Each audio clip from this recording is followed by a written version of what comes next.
Makaloka dipati sahambati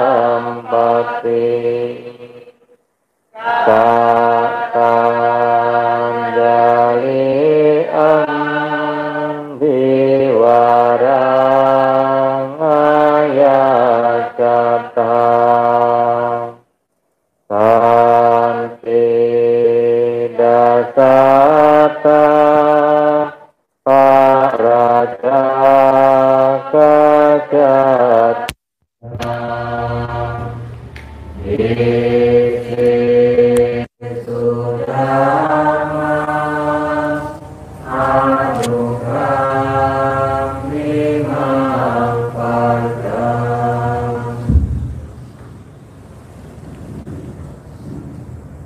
Namo tassa bhagavato arahato sama sambuddhassa.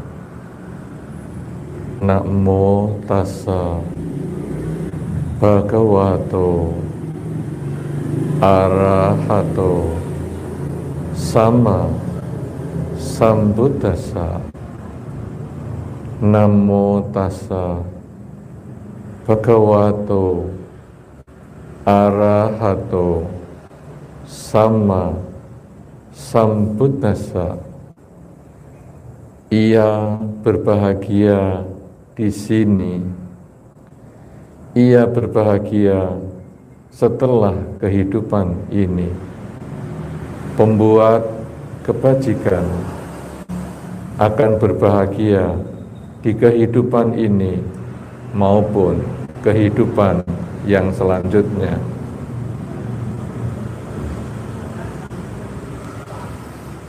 Yang saya hormati Bante Sukito dan juga Samanera, para Romo Ramani, para upasaka upasika, serta semua yang ikut acara ini dimanapun Anda berada.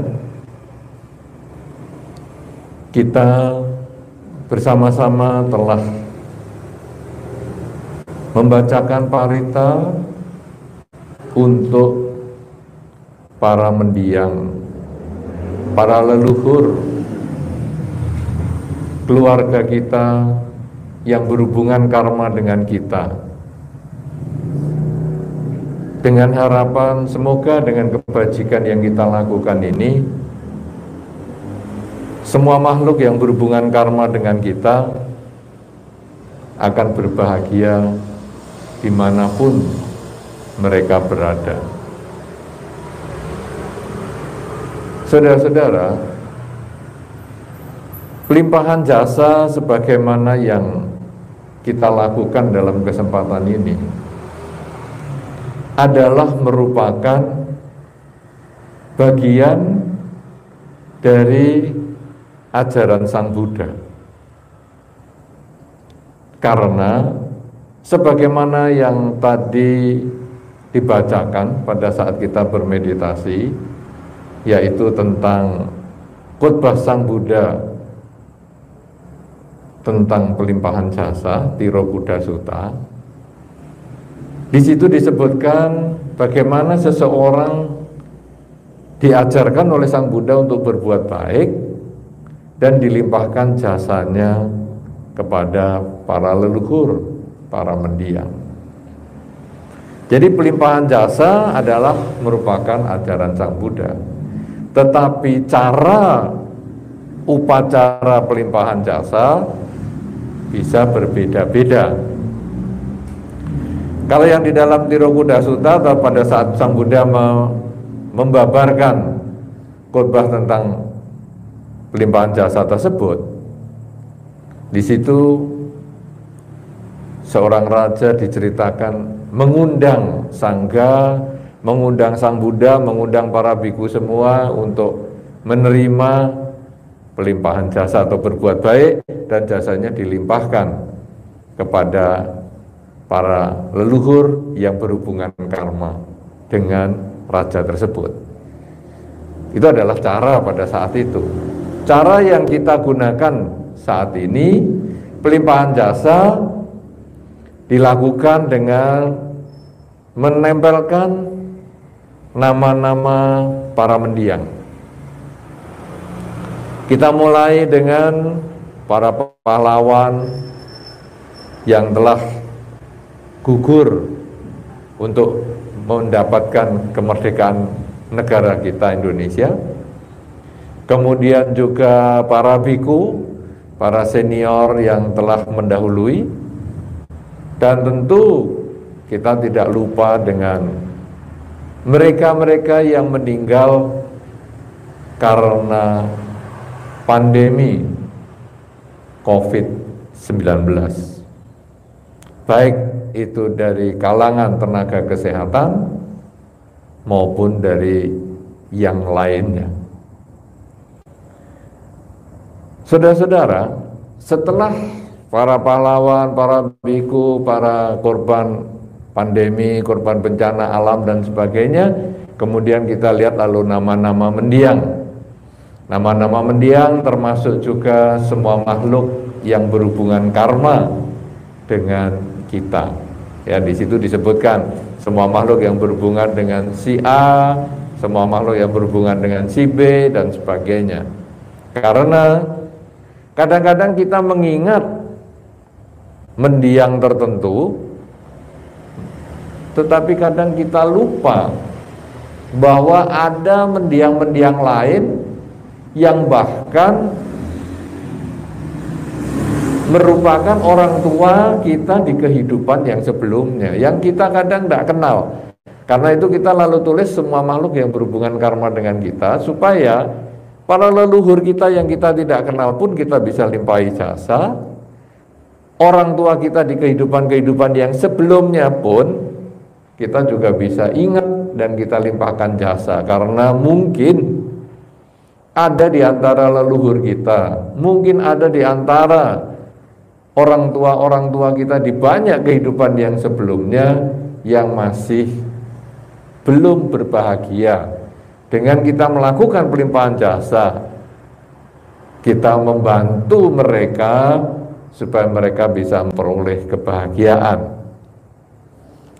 Saudara-saudara, kalau Anda mengamati foto-foto kita pada tahun ini agak berbeda dengan tahun-tahun yang sebelumnya. Kalau kita amati baik-baik, kita teliti, maka para mendiang yang meninggal tahun 2021, yaitu tahun ini, cukup banyak. Dan ada sebagian, bahkan mungkin Anda kenal, bahkan mungkin itu orang dekat Anda, meninggal tahun 2021. Hal ini kadang membuat kita sedikit merasa takut. Karena kalau tahun-tahun yang sebelumnya, mereka yang meninggal itu kadang-kadang sudah lama, ada yang 3 tahun, 4 tahun yang sebelumnya, atau ada 10 tahun lah, ada yang lebih dari 10 tahun. Tapi yang ini sekarang banyak yang di tahun 2021 dan banyak yang kita kenal. Kenapa kita takut, saudara? Karena pandemi ini benar-benar efeknya luar biasa. Pada awal-awal pandemi, kita kalau mendengar kabar si A meninggal, rasanya kita tidak terlalu kenal dengan si A itu. Siapa kita nggak kenal jauh. Si B meninggal, kita ya tidak terlalu kenal. Tapi semakin hari pandemi berjalan, dari bulan ke bulan, orang yang meninggal karena pandemi ini semakin banyak yang kita kenal. Dulunya kita nggak kenal, tahu-tahu loh itu si A itu. Saya pernah ketemu itu 2 bulan 3 bulan yang lalu. Tahu-tahu semakin hari semakin dekat lagi dan kita, ini keluarga saya. Kemarin baru kirim kabar baik-baik. Sekarang sudah masuk rumah sakit, malamnya sudah meninggal. Cepat sekali, saudara. Dan itu yang membuat kita jadi sekarang ngeri. Sekarang kita takut. Karena kalau si A, si B di sekitar kita itu bisa terkena korban pandemi, menjadi korban pandemi, jangan dikira kita tidak bisa. Bahkan kita yang mungkin sudah sebagian disuntik vaksin pun, kita harus tetap jaga protokol kesehatan. Karena pandemi ini benar-benar luar biasa. Nah, saudara-saudara, setelah kita lalu lihat orang-orang yang banyak terkena ini, kemudian kita lalu berpikir, demikian cepat ya. Si A kemarin masih kirim kabar dengan saya, malamnya sakit, kemudian paginya meninggal.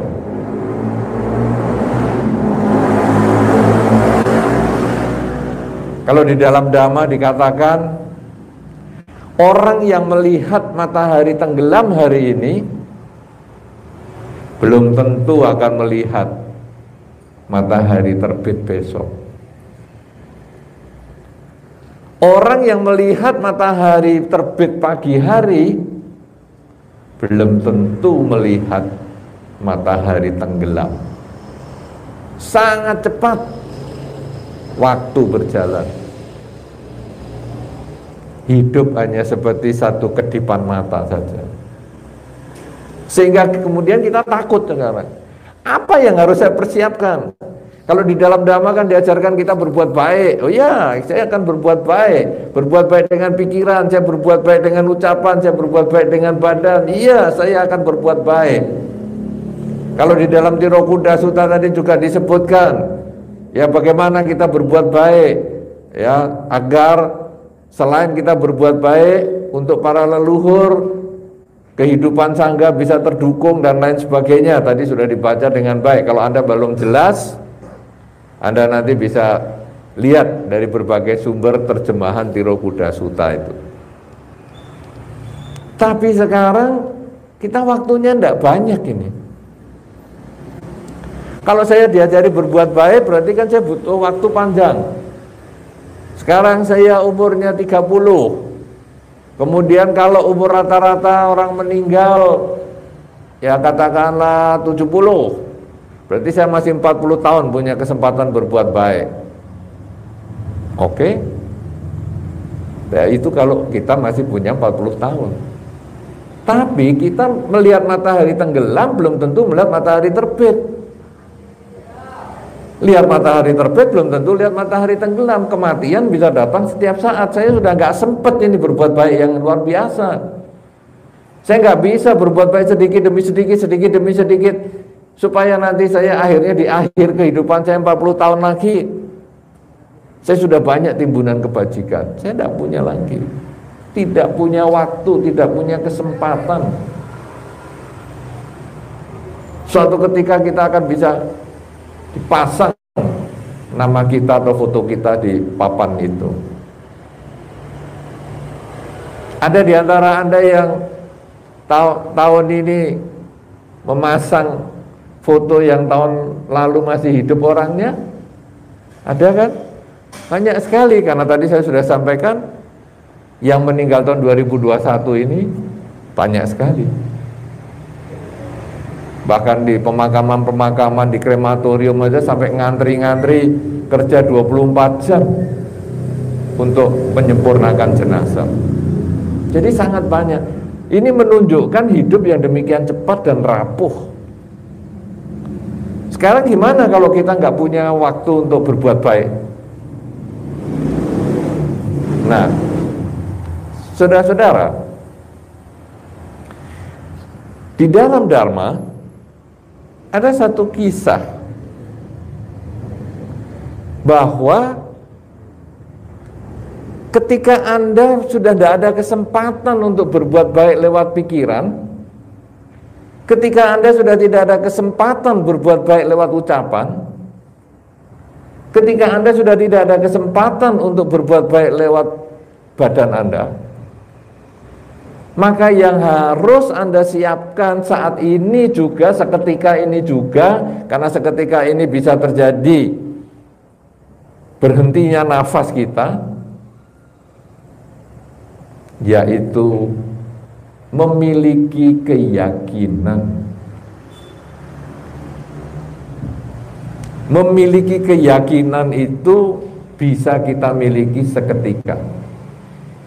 Memang idealnya keyakinan ini diperoleh dengan pelaksanaan dharma. Sangat ideal. Ya, jadi Anda sekarang sudah hidup sampai saat ini, sudahkah Anda melaksanakan dharma? Entah itu pelaksanaan kemoralan atau kerelaan atau meditasi, sehingga Anda merasa setelah saya menjalankan kemoralan rasanya kok hidup saya jadi tenang ya. Saya tidak lagi melakukan pelanggaran, misalnya pembunuhan, pencurian, perzinahan, bohong dan mabuk-mabukan, hidup saya sekarang menjadi tenang. Maka itu bisa meningkatkan keyakinan. Atau Anda sudah jalani nih sampai hari ini kerelaan, oh saya sudah banyak berbuat baik dengan pikiran, ucapan dan perilaku sehingga saya hidupnya menjadi tenang. Atau saya sudah bermeditasi sehingga batin saya juga menjadi tenang. Kalau Anda sudah laksanakan sekarang, maka keyakinan Anda minimal sudah lumayan, sehingga ketika besok tidak lihat matahari terbit, ya lumayan, kita sudah agak siap. Tapi kalau belum melakukan apa-apa, ini yang berat. Kita sekarang hanya membangkitkan keyakinan bahwa saya sementara ini tidak melakukan banyak kejahatan. Ya, kalaupun malam ini mati,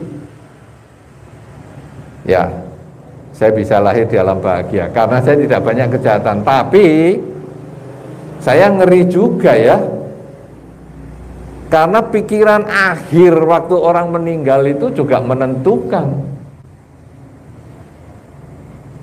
Jadi di dalam Dharma disampaikan kalau kita akan meninggal atau seseorang akan meninggal, satu makhluk akan meninggal, itu pikiran akhir menentukan kemana dia lahir. Kalau pikirannya baik, dia akan lahir di alam bahagia. Pikirannya buruk, dia akan lahir di alam yang kurang bahagia. Nah, saya bagaimana ya bisa pikirannya baik terus? Oh, saya kadang isinya gosip-gosip. Saya kadang isinya mengkritik di dalam batin tentang orang lain. Kadang saya yang masih berpikir jahat. Bagaimana saya bisa yakin pada saat akan meninggal nanti pikiran saya baik? Saudara-saudara, memang pikiran akhir ini bisa muncul kalau Anda punya kebiasaan tertentu. Anda kebiasaannya baik, ya oke. Kayak saya baca parita misalnya, nanti yang terakhir keluar adalah parita, entah namo tassa, bhagavato arahato sama sambuddhassa, atau sabbe sata bhavantu sukhitata, mungkin itu yang akan keluar. Dan itu pikiran baik mengarah menuju hidup bahagia. Tapi saya tidak punya kebiasaan itu. Terus kalau saya berpikir jahat bagaimana? Berpikir saya kok nggak suka ya sama si A ini, benci sama si A. Lalu pada saat itu meninggal gimana? Apakah saya lahir di alam menderita? Ada kemungkinan. Lah karma baik saya di mana sekarang? Kan saya sudah banyak berbuat baik. Saya sudah yakin dengan kebajikan saya ini, saya pasti akan bisa setelah kehidupan ini hidup bahagia. Tapi kan pikiran akhir saya ternyata adalah kejahatan. Saya nggak suka sama seseorang, lalu saya lahir di alam menderita. Ya, kita memang bisa lahir di alam menderita. Tetapi kalau kebajikan kita banyak dan kejahatan kita sedikit, kita lahir di alam menderita itu untuk waktu yang tidak lama. Karena kejahatan kita sedikit, maka waktu kita juga tidak lama di alam menderita. Matilah kita dari sana setelah karma buruk kita habis, untuk lahir di alam bahagia. Dan karena di hidup kita ini banyak melakukan kebajikan, kita terlahir di alam bahagia untuk waktu yang lama. Sebaliknya, kalau seseorang meninggal banyak sekali dalam hidupnya itu dia melakukan kejahatan, tapi waktu meninggal dia mikiri yang baik-baik. Jadi dia kepikir yang aku dulu sudah pernah merawat ibu saya, senang sekali ibu saya waktu itu, saya bisa membuat dia bahagia dalam hidupnya ini. Lalu dia meninggal, pikiran baik tentang kebajikan pada ibunya mengkondisikan dia lahir di alam bahagia. Loh, tapi kan hidupnya dia banyak kejahatan. Betul, dia akan lahir di alam bahagia untuk waktu yang singkat, karena kebajikan dia tidak banyak. Setelah kebajikannya dia buahnya habis, matilah dia, lahir di alam menderita karena kebanyakan kejahatan yang dilakukan semasa hidupnya. Oleh karena itu saudara-saudara, menjadi tradisi di dalam masyarakat, orang yang mau meninggal didoain. Ya, umat Buddha kan juga gitu, didoain, dibacakan doa oleh keluarganya. Ya, kadang si meninggal juga dituntun dengan istilah nyebut. Nah, misalnya, ayo nyebut. Mungkin nyebut apa? Namo tassa, misalnya namo tassa kalau mampu. Tapi kalau nggak mampu ya dibimbing oleh yang di sebelahnya, namo tassa bhagavato arahato sama sambuddhasa, dibimbing pelan-pelan. Nah, orangnya ini sudah nggak mampu, ngomong apa-apa nggak mampu, mungkin dia sudah koma. Kemudian dia mungkin mengulang di dalam batin atau dia hanya mendengarkan saja. Karena orang koma dipercaya masih bisa mendengar, walaupun dia tidak bisa merespon. Atau membacakan Budang Saranang Gacami, Dhammang Saranang Gacami, Sanggang Saranang Gacami, dan seterusnya. Nah, itu manfaatnya adalah pada saat orang ini berpikir yang baik tentang namo tassa dan sebagainya tadi, jika saat itu meninggal, dia bisa lahir di alam bahagia. Karena itu mendoakan orang yang mau meninggal itu bermanfaat. Jangan sebelum meninggal digeletakkan saja, sudah mau meninggal geletakkan. Tidak, kita doain untuk supaya itu mendukung dia, mengkondisikan dia lahir di alam bahagia. Nah, nanti Anda mau sampai titik itu juga. Saya tidak bisa ngomong yang mau meninggal gitu kan, kayaknya ya Bante kok malah doain tuh ya. Ya, mau sampai titik itu belum sekarang. Kalau Anda nyampe sekarang kan saya kaget juga, nggak jadi ceramah.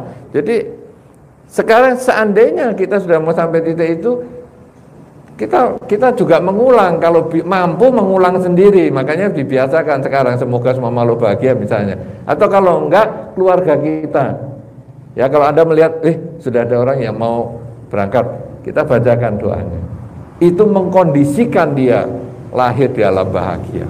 Nah, kalau karma baiknya dia cukup, dia lama di alam bahagia. Tapi kalau karma baiknya kurang, dia di alam bahagia sebentar, kemudian dia terlahir lagi di alam yang kurang bahagia.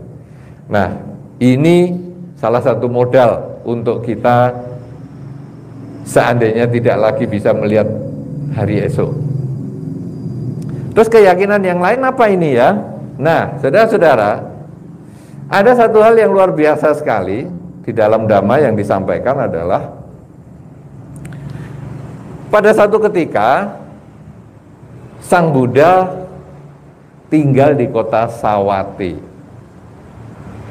Nah, kemudian di kota tersebut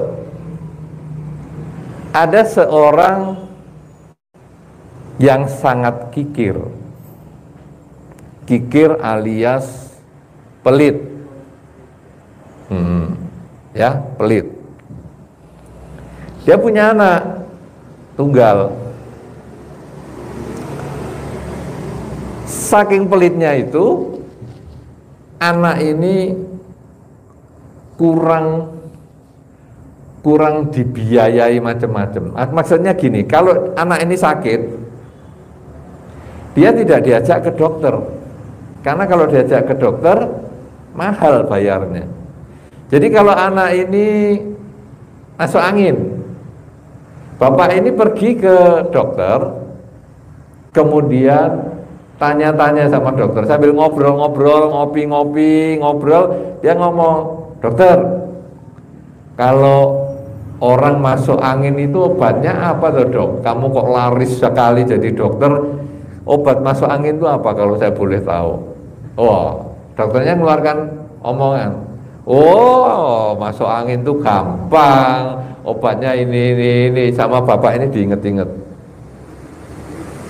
Pulang dari ngobrol sama dokter tadi, pergi ke apotek, beli obat sesuai omongan dokter tadi, kasihkan anaknya. Segitunya pelitnya. Anaknya panas, dia pergi ke dokter lain lagi. Wah, dokter ramai sekali prakteknya ya. Coba saya tes. Kalau ada anak panas, diobati apa dok? Ayo coba. Oh, obatnya gampang, ini. Masa? Iya. Ya udah, kapan-kapan saya tesnya obat kamu manjur enggak? Diinget-inget. Pulang ke apotek, beli, anaknya diobati. Gitu aja. Nah, saudara-saudara, ini berjalan lama seperti itu. Jadi sangat kikir, kaya raya tapi kikir. Atau kebalikan ya, karena kikir jadi kaya.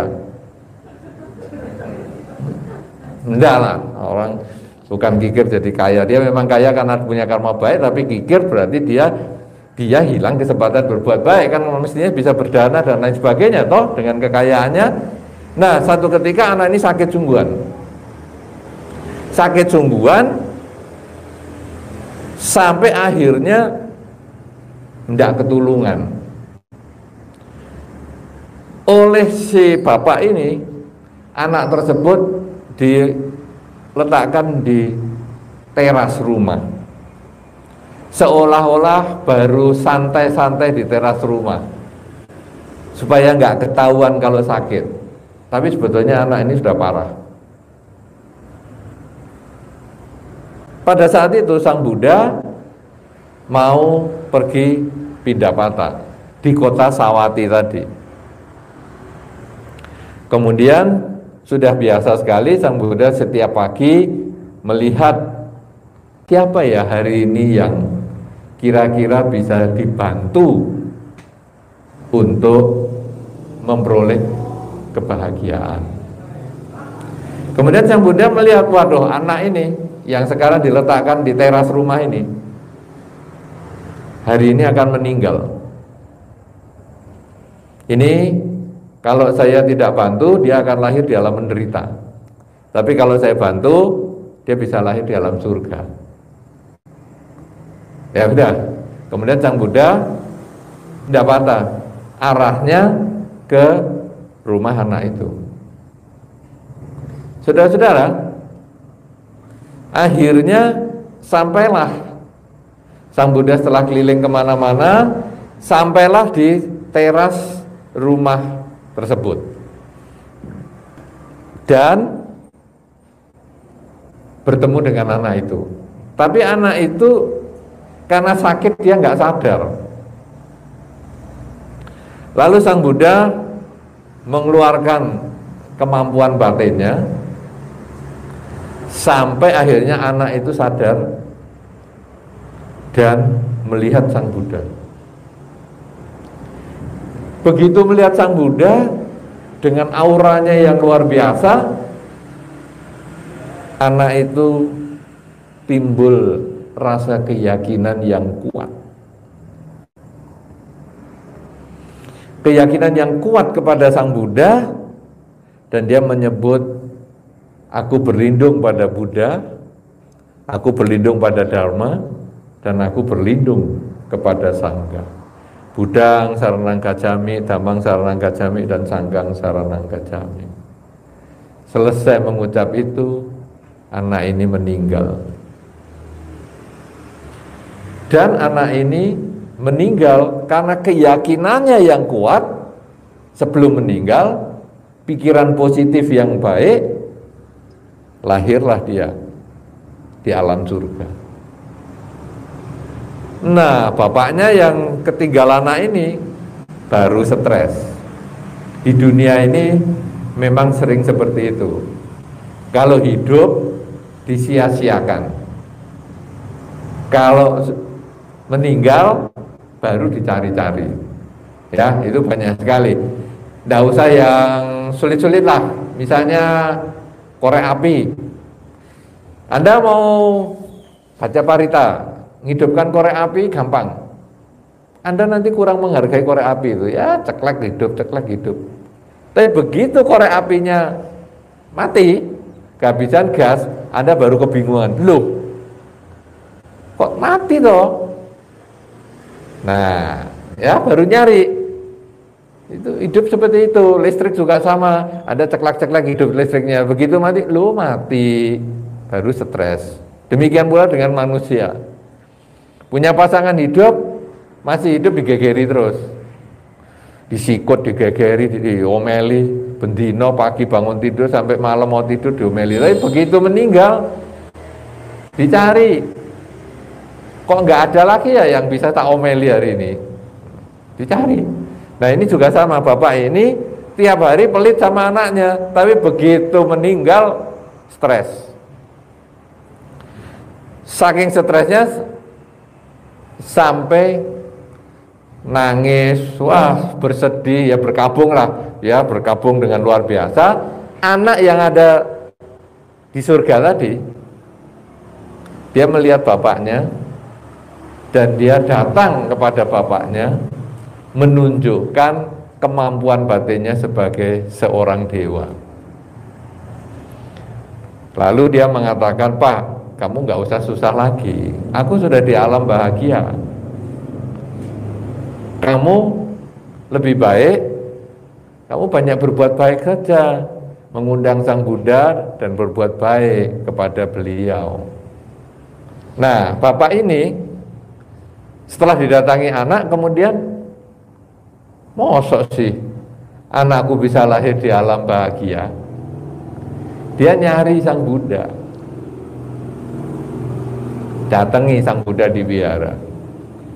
Dan pertanyaannya adalah, apakah bisa orang terlahir di alam bahagia, di alam surga maksudnya, dengan tidak melakukan kebajikan apa-apa? Nah, kan anaknya di rumah, dikurung dan lain sebagainya. Apa bisa? Dan Sang Buddha memanggil dewa tersebut. Panggil, ya ini buktinya, bisa.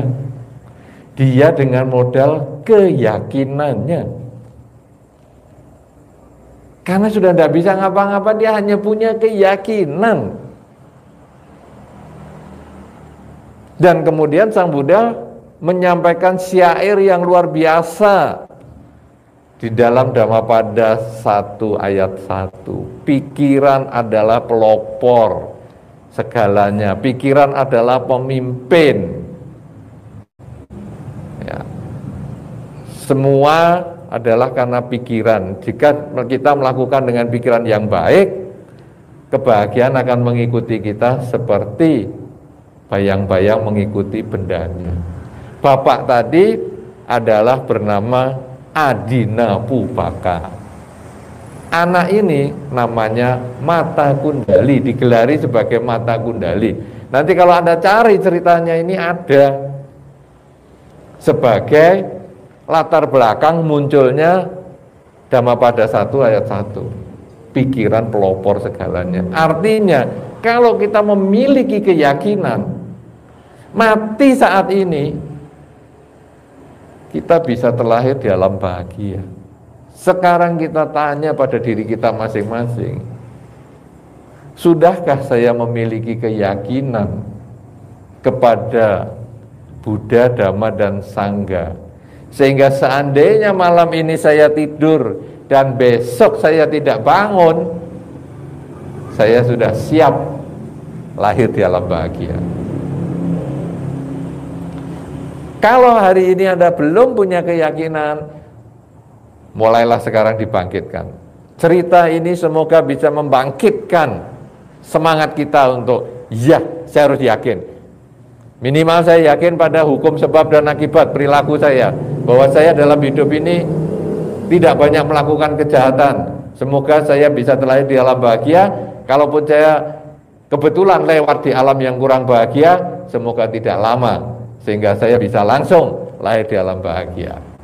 Dan ketika saya masih ada kesempatan berbuat baik sekarang, sampai nanti di akhir kehidupan, saya sekarang akan mengisi kebaikan saya lewat pikiran, ucapan, dan perilaku saya, sehingga saya bisa membuktikan bahwa Dharma memang bermanfaat untuk saya. Saya melakukan kerelaan, buahnya adalah kebahagiaan untuk saya. Saya melakukan latihan pengendalian diri untuk tidak melanggar kesusilaan, tidak membunuh, mencuri, berzina, bohong, dan mabuk-mabukan, buah kebahagiaannya juga kepada saya, balik pada saya.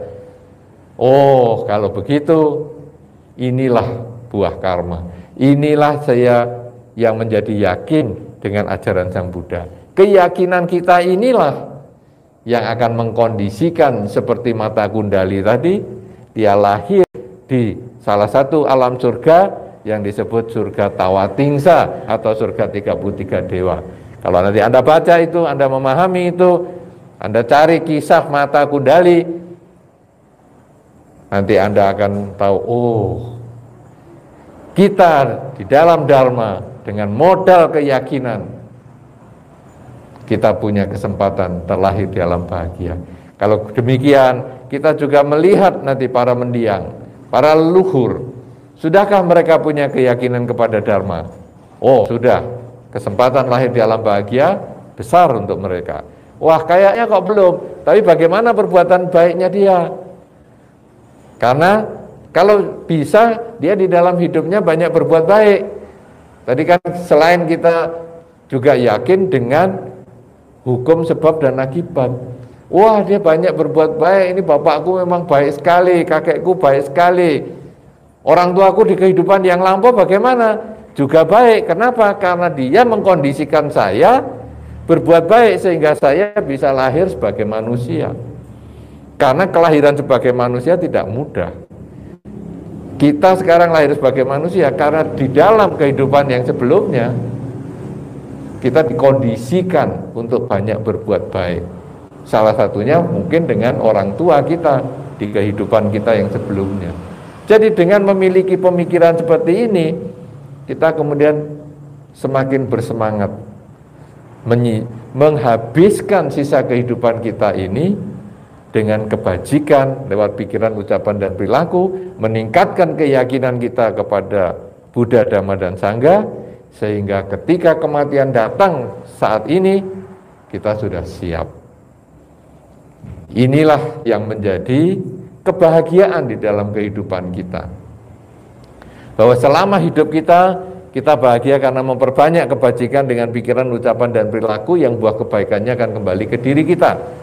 Dan setelah kehidupan ini pun, kita juga akan punya kesempatan untuk terlahir di alam bahagia. Karena itu dikatakan bahwa orang yang melakukan kebajikan akan berbahagia di kehidupan ini, juga berbahagia di kehidupan yang selanjutnya.